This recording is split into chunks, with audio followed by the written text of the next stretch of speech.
Assalamualaikum warahmatullahi wabarakatuh. Di sini kami akan mempresentasikan tentang analisis pengaruh inflasi, pertumbuhan ekonomi, dan investasi terhadap pengangguran di Jawa Tengah. Di slide pertama kali ini saya akan menjelaskan tentang analisis variabel moderasi, regresi moderasi, atau yang disebut variabel interaksi. Salah satu mode untuk menganalisis variabel moderasi adalah regresi moderasi. Analisis regresi moderasi merupakan analisis yang melibatkan variabel moderasi dalam membangun model hubungannya, di mana variabel moderasi itu berperan sebagai variabel yang dapat memperkuat atau memperlemah hubungan antara variabel prediksi dengan variabel tergantung. Lalu apabila variabel moderasi ini tidak dalam model hubungan yang dibentuk, maka disebut sebagai analisis regresi saja. Sehingga hubungan antara variabel prediktor dengan variabel tergantung masih tetap dapat dilakukan. Lalu kita lanjut ke slide selanjutnya, yaitu ada data pertama. Di sini kita menggunakan tingkat pengangguran di Provinsi Jawa Tengah per kabupaten atau kota tahun 2008 sampai 2010.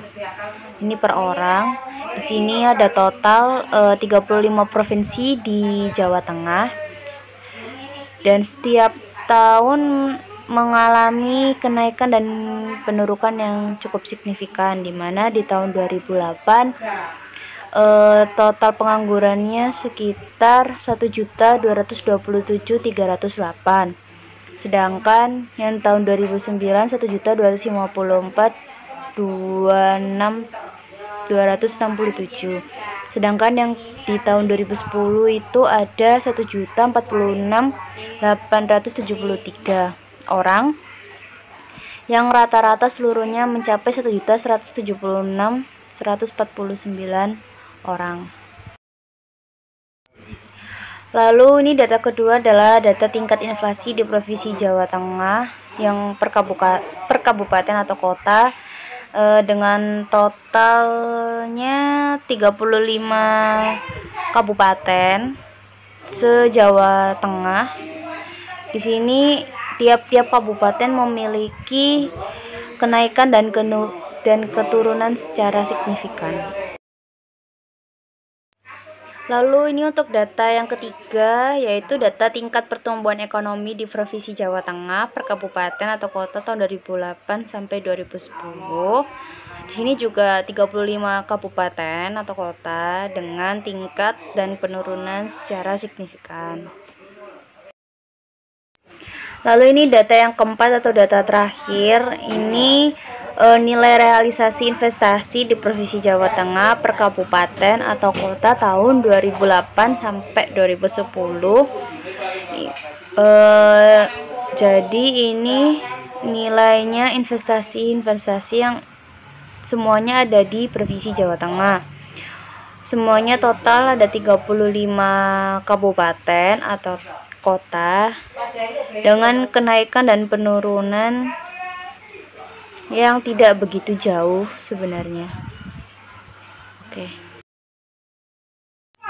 Lalu kita masuk ke bagian ilustrasi, di mana inflasi ini sebagai variabel X dan pertumbuhan ekonomi sebagai variabel X yang kedua, mengacu kepada investasi yang disebut dengan variabel M atau variabel mediasi, lalu menghubungkan ke pengangguran itu sendiri, yaitu variabel Y. Lalu kita masuk ke langkah analisis, di mana yang pertama adalah masukkan semua data terlebih dahulu ke dalam SPSS dengan lengkap tabel sesuai variabel yang digunakan. Jadi kita memasukkan semua datanya dulu, baru kalau sudah selesai kita lanjut ke tahap selanjutnya. Lalu setelah itu kita pilih analysis, lalu kita klik regression, lalu kita pilih linear. Setelah itu akan muncul tampilan seperti ini. Kemudian di kotak dependen isi variabel Y atau isi variabel pengangguran, dan kotak independen atau variabel X yang pertama diisi dengan inflasi, lalu X yang kedua diisi dengan pertumbuhan ekonomi, lalu kita klik statistik. Lalu langkah selanjutnya yaitu setelah kita klik statistik tadi, kita akan muncul lagi kotak, lalu kita centang bagian previous convention. Itu kita klik yang estimate, lalu kita centang lagi yang model fit, lalu kita klik continue. Lalu langkah selanjutnya yaitu setelah klik akan muncul kotak dengan beberapa pilihan. Nah, di pilihan predicted values kita centang unstandard sheet, lalu di pilihan residual kita pilih juga unstandard result. Itu langkah yang terakhir. Assalamualaikum warahmatullahi wabarakatuh. Saya Irma Triantanti, NIM 004. Di sini saya akan menjelaskan tentang regresi variabel X terhadap variabel Y. Interpretasi regresi variabel X terhadap variabel Y. Model sumari. Dari hasil R-square di atas sebesar 0,014 menunjukkan bahwa 1,4% dipengaruhi oleh variabel X1 dan X2. Sedangkan 98,6% dipengaruhi oleh variabel lain yang tidak digunakan dalam model. Selanjutnya yaitu koefisien. Dari nilai signifikan variabel X1 sebesar 0,586 dan variabel X2 sebesar 0,711, artinya variabel X1 dan X2 tidak berpengaruh signifikan terhadap Y. Karena nilai sig X1 dan X2 di atas 0,05. Nilai E1 sama dengan 0,927. Langkah-langkah analisis mencari regresi variabel X terhadap variabel Y dengan memasukkan variabel mediasi.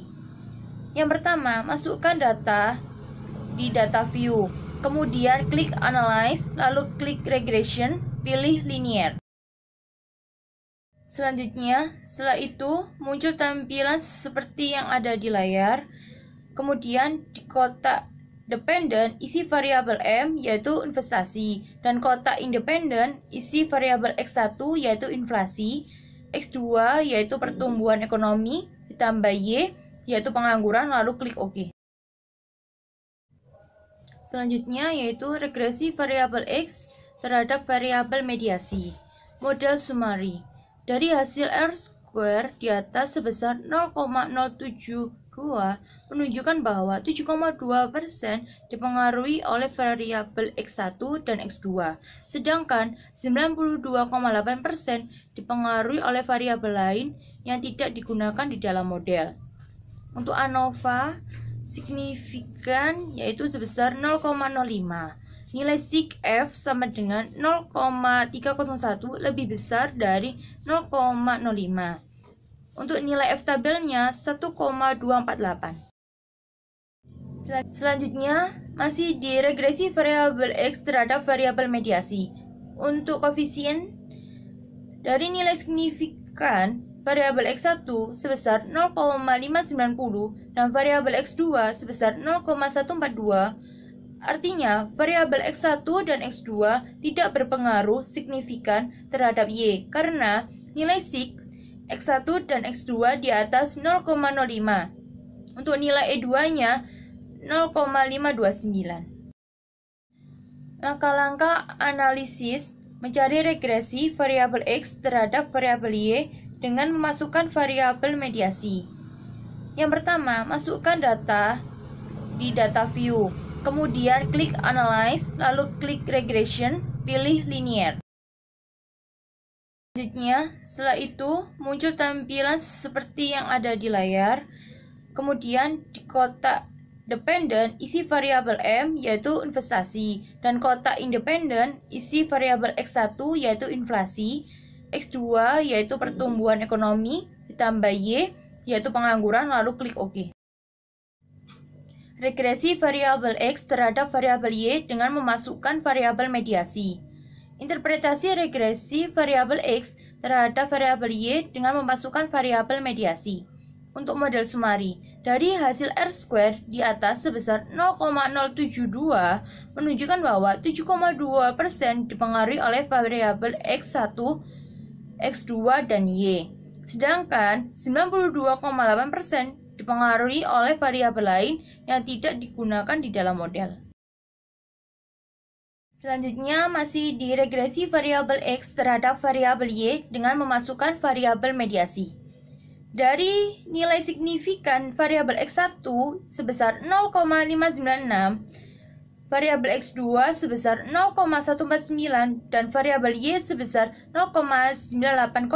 Artinya variabel X1, X2 dan Y tidak berpengaruh signifikan terhadap variabel mediasi karena nilai sig X1, X2 dan Y di atas 0,05. Nilai E2-nya yaitu 0,529.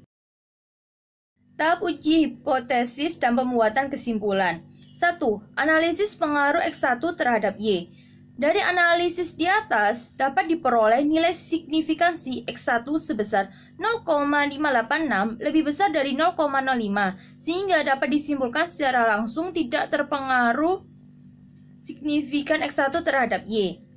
Yang kedua, analisis pengaruh X2 terhadap Y. Dari analisis di atas dapat diperoleh nilai signifikansi X2 sebesar 0,711 lebih besar dari 0,05 sehingga dapat disimpulkan secara langsung tidak terdapat pengaruh signifikan X2 terhadap Y. Yang ketiga, analisis X1 terhadap variabel mediasi. Dari analisis di atas dapat diperoleh nilai signifikansi X1 sebesar 0,596 lebih besar dari 0,5 sehingga dapat disimpulkan secara langsung tidak terdapat pengaruh signifikan X1 terhadap variabel mediasi. Yang keempat, analisis pengaruh X2 terhadap variabel mediasi. Dari analisis di atas dapat diperoleh nilai signifikansi X2 sebesar 0,149 lebih besar dari 0,05 sehingga dapat disimpulkan secara langsung tidak terdapat pengaruh signifikan X2 terhadap variabel mediasi. Yang kelima, analisis pengaruh Y terhadap variabel mediasi. Dari analisis di atas dapat diperoleh nilai signifikansi Y sebesar 0,980 lebih besar dari 0,05 sehingga dapat disimpulkan secara langsung tidak berpengaruh terhadap signifikan Y terhadap variabel mediasi. Selanjutnya yang keenam yaitu analisis pengaruh X1 melalui Y terhadap variabel mediasi. Diketahui pengaruh langsung yang diberikan X1 terhadap Y sebesar min 0,93, sedangkan pengaruh tidak langsung X1 melalui Y terhadap Z atau variabel mediasi adalah perkalian antara nilai beta X1 terhadap Y dengan nilai beta Y terhadap Z yaitu 0,097 dikali 0,004 hasilnya yaitu 0,00388. Maka pengaruh total yang diberikan X1 terhadap Z adalah pengaruh langsung ditambah dengan pengaruh tidak langsung yaitu min 0,93 ditambah 0,00388 hasilnya min 0,929612. Berdasarkan hasil perhitungan di atas diketahui bahwa nilai pengaruh langsung sebesar min 0,93 dan pengaruh tidak langsung sebesar 0,00388 yang berarti bahwa nilai pengaruh tidak langsung lebih besar dibandingkan nilai pengaruh langsung. Hasil ini menunjukkan bahwa secara tidak langsung X1 melalui Y mempunyai pengaruh signifikan terhadap Z. Untuk yang ketujuh yaitu analisis pengaruh X2 melalui Y terhadap variabel mediasi atau Z.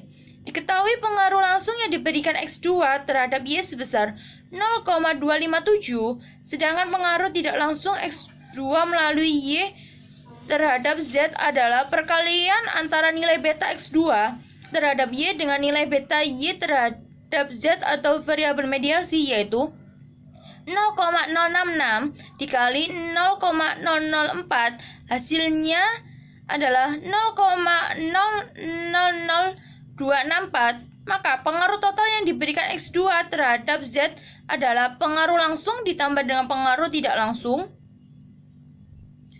yaitu 0,066 ditambah 0,000264 hasilnya adalah 0,66264. Berdasarkan hasil perhitungan di atas, diketahui bahwa nilai pengaruh langsung sebesar 0,257 dan pengaruh tidak langsung sebesar 0,066264, yang berarti bahwa nilai pengaruh tidak langsung lebih besar dibandingkan dengan nilai pengaruh langsung. Hasil ini menunjukkan bahwa secara tidak langsung S2 melalui Y mempunyai pengaruh signifikan terhadap Z. Sekian presentasi dari saya. Apabila ada kesalahan kata, mohon maaf. Wassalamualaikum warahmatullahi wabarakatuh.